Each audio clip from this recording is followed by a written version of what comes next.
Fala, primeiro ano, tudo bem com vocês? Queridos, hoje nós vamos aí a nosso assunto que está lá no G15, página 03, viu? Nós vamos aí para o módulo 3, formação da sociedade brasileira, tá aí o tema, né? Nós temos aí essa imagem, um jesuíta com alguns indígenas aí. Vamos à formação da sociedade brasileira. Só recapitulando, na aula passada nós vimos aí a questão, finalizando, né, a questão de hidrografia com regiões hidrográficas do Brasil, né? Nós vimos aí a diferenciação entre regiões e bacias, né? O que é uma região, a bacia nós já tínhamos visto, foi na aula anterior. Então hoje nós vamos aí a essa formação da nossa sociedade, né? Nós temos aí os donos da terra, que são os indígenas, donos por direito, né? A colonização foi um dos processos que definiram a formação populacional brasileira a partir do século XV. Os europeus, né, especialmente os portugueses, seguido dos espanhóis, iniciaram a expansão marítima que levou à conquista das terras, né, até então desconhecidas na África, na Ásia, na América do Norte, e nessas terras recém-descobertas foram criadas colônias. Daí o termo colonização. E dessas colônias tinha os colonos, que eram aí os indígenas. Então vamos a nossa formação. Primeiro nós vamos falar Brasil, um país heterogêneo. O Brasil é um país muito grande, composto por 26 estados e mais um Distrito Federal, onde fica a capital do país. O Brasil não é um país homogêneo, de forma nenhuma. O Brasil tem traços culturais, aí existem vários Brasis dentro do nosso próprio país. Nosso país apresenta diferenças ao longo de todo o território. Em um país tão extenso e com um alto índice de imigração, fica impossível manter as mesmas características por todo o seu território, né? O nosso país ele é muito miscigenado. Então nós vamos ter aí essas características. É impossível manter uma limpeza, uma pureza na nossa população, né? Com tanta miscigenação. Em um espaço que vivem e circulam muitas pessoas diariamente de diferentes lugares do mundo, a cultura acaba por se transformar dia após dia. Esse encontro de diversos estilos de pessoas e grupos faz do Brasil um país de grande diversidade de culturas e raças. E aí vamos entrar agora na questão da formação da população brasileira. Como é que se formou essa população, né? A população brasileira é o resultado de uma grande mistura de culturas e características físicas de diversas partes do mundo. Várias nacionalidades contribuíram para a formação da nossa população, né? Nós temos aí um tripé basilar, eu costumo falar dessa forma, um tripé basilar na formação da população brasileira. E que tripé basilar é esse? Basilar que é a base, todo o processo de formação populacional surge a partir disso aí. Que são o quê? São os índios, são os portugueses e são os africanos. Os índios eram os donos da terra, né, os que aqui estavam quando os portugueses chegaram, e quando eles chegaram, trouxeram consigo os africanos cativos. Então nós tivemos aí o processo inicial, que foi a miscigenação brasileira, primeiramente do índio com o português, em seguida o europeu, né? Melhor dizendo, porque nós tivemos outros povos europeus que vieram também, franceses, espanhóis, holandeses. Então, que participa desse processo de miscigenação aí, nós temos os portugueses, nós temos os franceses, espanhóis, holandeses, e nós temos também os asiáticos, mas a priori são os europeus e os índios, que vão dar início a essa miscigenação. Posteriormente, nós vamos ter aí a inserção do negro, do africano, e aí permanecerá o indígena, o europeu e o africano. Então, a partir desses três aí, nós vamos ter a nossa formação populacional, as nossas características, a nossa matriz, a nossa diversidade, certo? E é uma diversidade rica, cultural, das populações que vieram aí de lá, da África, das populações que estavam aqui, os chamados ameríndios, né? Então a nossa população ameríndia é uma população rica culturalmente, e a colonização que os europeus impuseram, muitos povos indígenas perderam seus territórios, outras outras foram totalmente dizimadas, muitos perderam essa característica cultural que eles tinham, né? E aí nós temos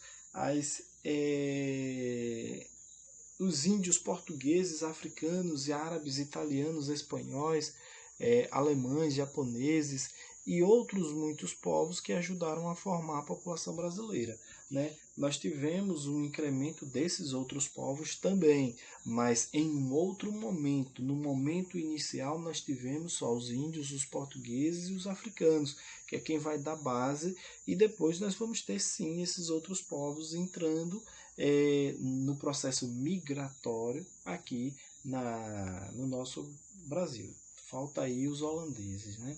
Porém, dentre todos esses povos, pode-se destacar três nações que foram fundamentais na origem do povo brasileiro: indígena, os portugueses e os africanos. Como eu já falei, durante vários anos, os costumes, as línguas, crenças e formas diferentes de viver desses três povos foram se misturando e formando a base da nossa cultura. Então, a religião foi se misturando aí, um pouco da religião indígena, um pouco da religião negra, e a religião do europeu também se mistura aí, e vão formar alguns dos ritos, de algumas crenças tipicamente brasileiras. Nós vamos ter aí algumas religiões que foram criadas aqui no Brasil, certo? E aí nós vamos ver os portugueses, africanos e indígenas. Os portugueses chegaram ao Brasil há mais de 500 anos. Porém, quando aqui chegaram, encontraram centenas de moradores em um espaço que até então não era conhecido pelo restante do mundo. Então, quando os portugueses chegam aqui em 1500, eles encontram algumas nações já organizadas, né? E o Brasil, como mais tarde veio a ser chamado, já era ocupado por cerca de 5 milhões de indígenas, povos tupis, né? Nós tivemos aí os povos tupis, a Guarani, os povos, tem a nação G também, os grupos étnicos, né? Então, os tupis aí, que foram os principais povos, habitavam na costa brasileira, desde o sul do atual estado de São Paulo até o Ceará. Os antepassados desses povos indígenas já habitavam o Brasil bem antes da chegada dos portugueses, então eram os donos da terra, né? Os portugueses chegaram aqui, fincaram os pés e tomaram posse dizendo que era deles. Com a chegada dos portugueses, muita coisa mudou por aqui. Além de trazerem a cultura e costumes de seu país de origem, os portugueses foram responsáveis por trazerem povos africanos para o Brasil, né? Vieram cativos aí os negros. Eles trouxeram da África pessoas para trabalharem aqui como escravos. Outra característica importante implantada pelos portugueses foi a língua portuguesa. Então, de norte a sul, falava-se o idioma português, até mesmo como uma característica, como uma identidade. Então, esse, com certeza, foi um dos maiores legados que os portugueses deixaram aqui no Brasil. O idioma que hoje falamos é também uma herança deixada pelos portugueses. Sua implantação demorou um longo período, pois os indígenas que aqui viviam já possuíam seu próprio idioma. Só por volta de 1750 é que ele passou a ser usado com mais frequência. Então, sempre houve aí uma resistência por parte do indígena, né, natural. Estava aí com já a sua sociedade implantada, seu idioma, todos os seus costumes. Então chega alguém de fora querendo implantar, então é natural que se encontre resistência, né? Porém, os portugueses falando no Brasil porém o português falado no Brasil é bem diferente do idioma falado em Portugal. Essas diferenças aí se deve à influência de outras línguas. As línguas indígenas, por exemplo, nosso vocabulário está cheio de palavras de origem tupi, jacaré, arara, tatu, ipê, jacarandá, pamonha, mandioca, o cajuzeiro, são algumas delas. Então, o nosso idioma ele tem muita herança daquilo que foi os idiomas falados aqui. Natural, porque a língua ela sofre as suas mutações, a língua é viva, então vai se adaptando. Assim como hoje o inglês tem influenciado as línguas do mundo e algumas palavras em inglês têm sido incorporadas aí nos idiomas, né? Além da língua, os portugueses também trouxeram instrumentos feitos de ferro, como machados, espadas, facões, armas de fogo, etc., que não eram conhecidos pelos nossos índios. Com a chegada dos negros trazidos pelos portugueses, o Brasil incorporou mais características em sua cultura. Para a religião, os negros trouxeram a crença nos espíritos. E aí eu coloquei aqui grifado, porque é importante que vocês entendam que o candomblé ele não vem da África e é aqui para o Brasil, certo? Os negros que vieram da África, eles não trouxeram o candomblé de lá não. E até mesmo porque lá na África não existe candomblé. O candomblé ele existe aqui na América somente. Então essa religião que chamamos de religião de matriz africana, ela vem de lá da África e algumas pessoas a proíbem. E aí eles criam um mecanismo para eles adorarem as suas divindades e o homem branco pensar que ele estava adorando as suas imagens. Então eles criam o seu método, né, que o negro, ao contrário do que os brancos daquela época pensavam, não eram bobos, não eram ingênuos, né, eram homens muito inteligentes. E aí eles trazem a religião deles e transformam aí. E mais tarde, esse método que se diferencia um pouco do método africano, ele passa a ser chamado de candomblé. Então, se você chegar na África, lá nos países que possuem esse tipo de adoração, porque é interessante que se frise que essas religiões de matrizes africanas não existem em todo o território africano, não. São apenas alguns países que existe esse tipo de adoração, esse tipo de religião, certo? Se você chegar, por exemplo, na África do Norte, você não vai encontrar isso de jeito nenhum. Lá você encontra a adoração a Alá, o Islã é que existe lá. Se você chega no Sul, você vai encontrar muito o catolicismo, protestantes. Por quê? Por conta da colonização. A colonização ao Sul não existia esse tipo de religião e foi introduzido o protestantismo levado pelos ingleses, foi introduzido o catolicismo levado pelos portugueses, certo? Então não é todos. Esse tipo de religião vai estar mais na porção central da África, tá? E aí, na música brasileira são utilizados vários instrumentos de origem africana. Os povos africanos também influenciaram na língua portuguesa, com sotaques e palavras como senzala, moleque, macaco e quindim. Quindim é um doce, né?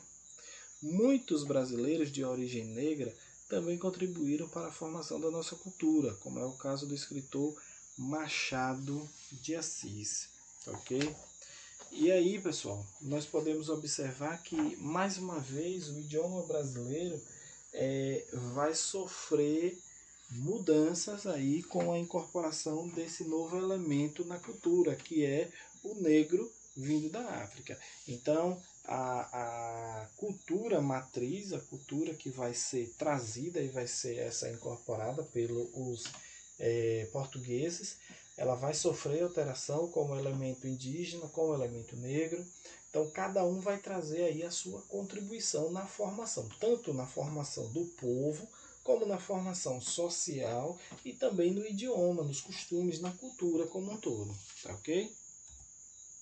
E aí nós temos o resultado da mistura de raças, o mulato, o mameluco e o cafuso.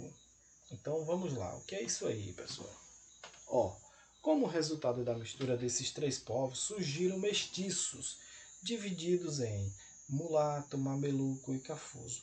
O mulato, mistura do branco com o negro. Então nós temos aqui, ó, o branco com o negro, então vai ter o mulato, certo?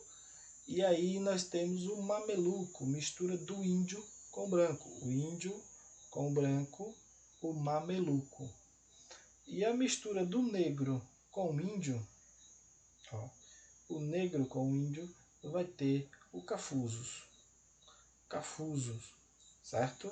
Negros e índios, cafusos, brancos e índios, mamelucos, brancos e negros, mulatos, certo?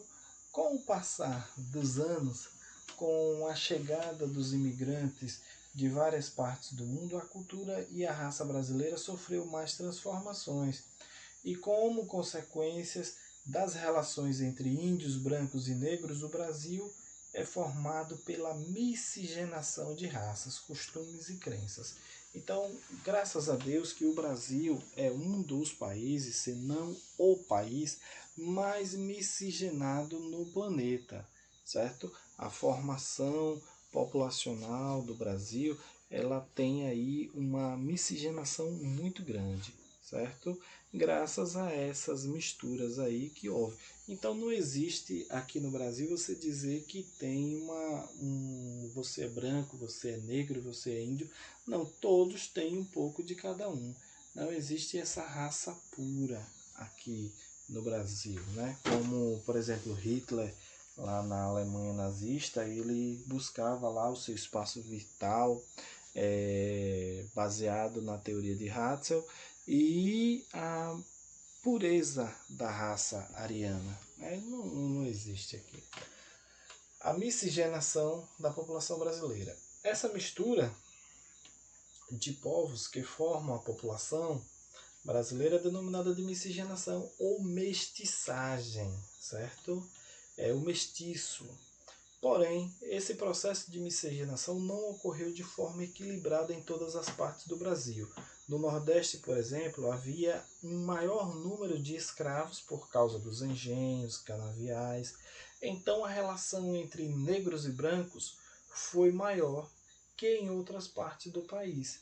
Já em São Paulo, a mistura entre raças foi mais intensa entre brancos e índios, pois haviam poucos negros na região, certo? Então nós vamos ter lá em São Paulo, nós vamos ter muitos mamelucos, e aqui no Nordeste nós vamos ter muitos mestiços, mulatos, certo? Todos são mestiços, né? Mulatos aqui e mamelucos lá no Sudeste, em São Paulo, certo? E aí, com a formação tão diversificada, a cultura brasileira é bastante rica e ampla. Somos, na verdade, uma combinação de artes, religiões, culinárias, costumes e de modo de vida e de comunicação bastante diversificada. essa diversidade cultural, ao mesmo tempo que enriquece nossa cultura, traz consigo um grande problema, a discriminação. Eu diria que isso é uma chaga enorme aberta na nossa população. Parte da população brasileira sofre com o preconceito desencadeado apenas pela cor da pele, por sua classe ou por sua classe social. Como o Brasil é um país formado por muitas culturas, algumas pessoas classificam seus costumes superiores às das outras, o que é uma bobagem sem tamanho. A cor da pele não classifica ninguém, a sua herança cultural não lhe qualifica melhor nem pior do que ninguém, certo? E aí nós temos aí uma imagem dos índios lá no Parque Nacional do Xingu, vivendo em contato com a natureza. Um outro problema enfrentado por alguns povos do Brasil é a preservação da sua cultura. Por exemplo, dessa situação é a luta das tribos indígenas para conservar o que foi ensinado pelos seus antepassados.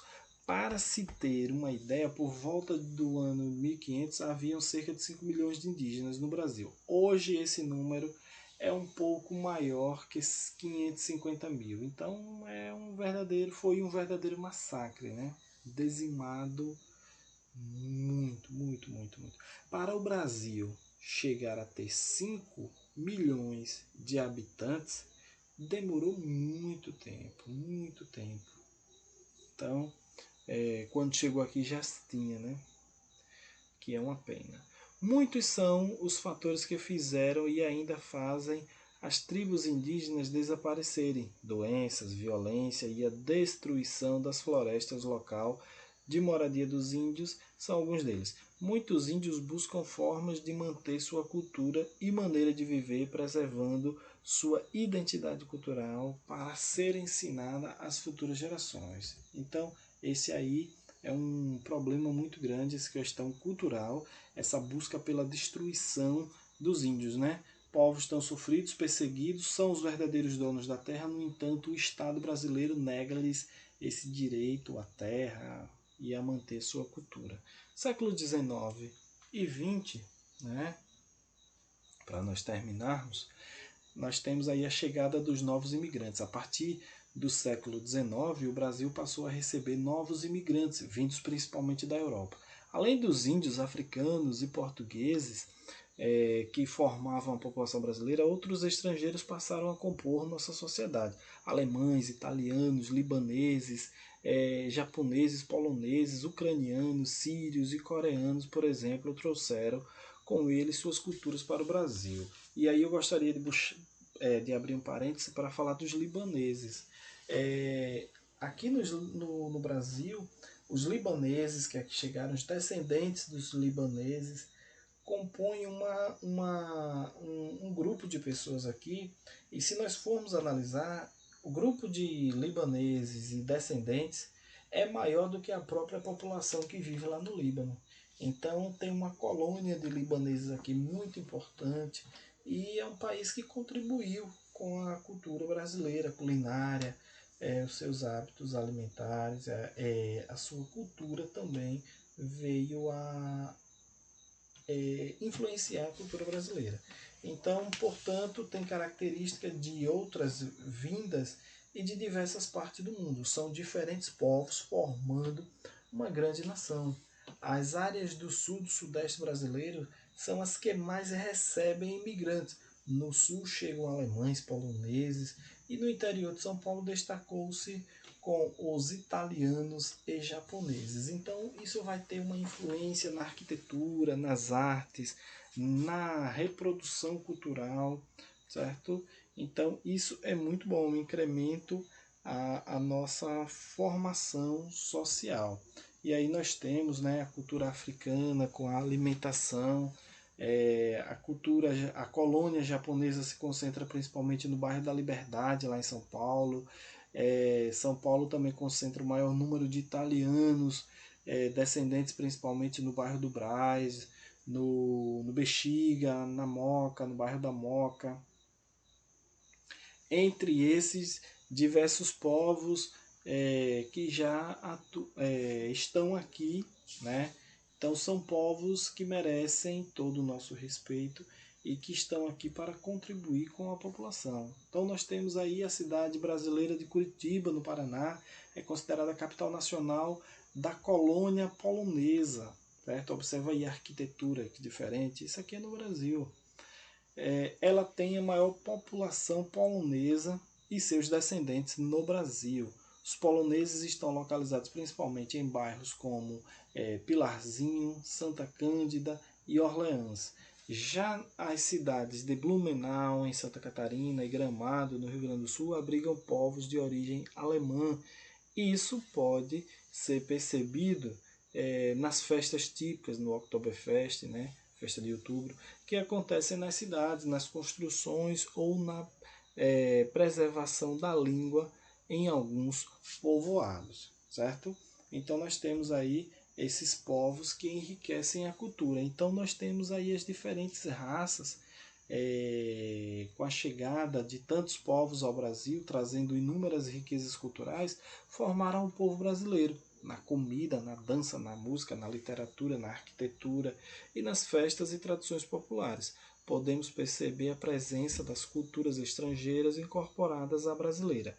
Em um país como o nosso, com uma grande população e um vasto território, a cultura tende a ser rica e ampla. Podemos nos considerar uma nação privilegiada culturalmente, ok? Então nós temos aí o nosso país diverso e muito miscigenado. Então, queridos, essa foi a nossa aula de hoje. Forte abraço, fiquem com Deus e tchau, tchau.